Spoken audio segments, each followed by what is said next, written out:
ನಮಸ್ಕಾರ, ನಾನು ನಿಮ್ಮ ಪ್ರೀತಿಯ ದರ್ಶನ್ ಫುಡ್ ಚಾನಲ್ ಸ್ವಾಗತ. ಇವತ್ತು second video questions vlogs video ಆಗಲೇ ಒಂದು ದಿವಸ ಸ್ಟಾರ್ಟ್ ಮಾಡಿದ್ದೀನಿ. ಈಗ ಸೆಕೆಂಡ್ ವ್ಲಾಗ್ ವಿಡಿಯೋ ಕ್ವಶನ್ಸ್ನ ಕೇಳ್ಕೊಂಡು ಹೋಗೋಣ. ಇವತ್ತು ಎಲ್ಲಿಗೆ ಬಂದಿದ್ದೀವಿ? ಮಲ್ಲೇಶ್ವರಮಲ್ಲಿ ಬಂದಿದ್ದೀವಿ. ಮಲ್ಲೇಶ್ವರಮಲ್ಲಿ ನಾನು ಇಲ್ಲಿ ಸೆಕೆಂಡ್ ಕ್ವಶನ್ ವ್ಲಾಗ್ ಮಾಡೋಕ್ಕೆ ಬಂದಿದ್ದೀನಿ. ನೋಡೋಣ ಬನ್ನಿ. ಹಲೋ, ನಮಸ್ಕಾರ ಮೇಡಮ್. ನಮಸ್ಕಾರ ಮೇಡಮ್, ನಮ್ಮದು ದರ್ಶನ್ ಫುಡ್ ಚಾನಲ್ ಅಂತ ಇದೆ. ಕ್ವಶನ್ ವ್ಲಾಗ್ ಸ್ಟಾರ್ಟ್ ಮಾಡಿದ್ದೀವಿ. ಒಂದೊಂದೇ ಪ್ರಶ್ನೆ ಕೇಳ್ತೀವಿ. ನೀವು 4 ಕ್ವಶನ್ಗೆ ಆನ್ಸರ್ ಮಾಡಿದೆ ಗಿಫ್ಟ್ ಸಿಗುತ್ತೆ. ಓಕೆ. ಇತ ಏನು ಓದ್ತಾ ಇದ್ದೀರಾ? Second year. ಎಲ್ಲಿರೋದು ನೀವು? ದೀಪಾಂಜಲಿ ನಗರ್. ನಮಸ್ಕಾರ. ಫಸ್ಟ್ ಕ್ವಶನ್ ಬಂದು, ನಮ್ಮ ಕರ್ನಾಟಕದ ಫಸ್ಟ್ ಫೇಮಸ್ ಟ್ರಾವೆಲ್ ಲಾಗರ್ ಯಾರು? Doctor bro. Yes, correct answer. Second question ಬಂದು, ನಮ್ಮ Karnataka challenging star box office ಫಂಡ್ ಡಿ ಬಾಸ್ ಅವರ ಫಸ್ಟ್ ಹಿಸ್ಟಾರಿಕಲ್ ಮೂವಿ ಯಾವುದು? ಸಂಗೊಳ್ಳಿ ರಾಯಣ್ಣ.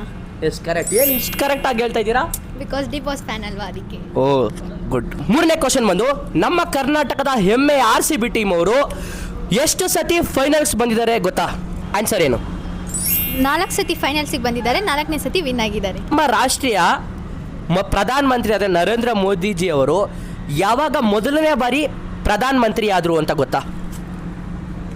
ಸ್ವಲ್ಪ ಡೌಟ್ ಇದೆ, ಯಾವ ಇಯರ್ ಅಂತ ಗೊತ್ತಿಲ್ಲ. ಆಪ್ಷನ್ಸ್ ಕೊಡ್ಲಾ? ಹಾಂ. ಆಪ್ಷನ್ಸ್ ಬಂದು ಎ 2016, ಆಪ್ಷನ್ ಬಿ ಬಂದು 2014. May 26, 2014. Yes, correct answer. ಹೆಂಗೆ ಗೊತ್ತು ನಿಮಗಿದು? ಅಂದರೆ ಯಂಗ್ಸ್ಟರ್ಸ್ ಅಂದರೆ ಬರೀ ಪೊಲಿಟಿಕಲ್ಸ್ ಬಗ್ಗೆ ಗೊತ್ತಿರಬಾರ್ದು ಅಂತ ಏನಿಲ್ಲ, ಪೊಲಿಟಿಕಲ್ಸ್ ಬಗ್ಗೆನೂ ಸ್ವಲ್ಪ ಗೊತ್ತಿದೆ ನನಗೆ. Wow, super. ಅವರು 4 ಆನ್ಸರ್ಗೂ ಕ್ವಶನ್ ಮಾಡಿ ಗೆದ್ದಿದ್ದಾರೆ. 4 ಆನ್ಸರ್ಗೆ ನಮ್ಮ ಕಡೆಯಿಂದ ಒಂದು ಗಿಫ್ಟ್. ಬರೀ ಚಾಕ್ಲೇಟ್ ಅಷ್ಟೇನಾ, ಬೇರೆ ಏನೂ ಇಲ್ವಾ? ಮೇಡಮ್, ನಮ್ಮದು YouTube, Instagram small budget. Next time ನಾವು ಇನ್ನೂ ಸ್ವಲ್ಪ ಅರ್ನಿಂಗ್ಸ್ ಜಾಸ್ತಿ ಮಾಡಿದಾಗ ನಿಮಗೆ ಬಿರಿಯಾನಿನೇ ಕೊಡ್ಸೋಣ. ಓಕೆ.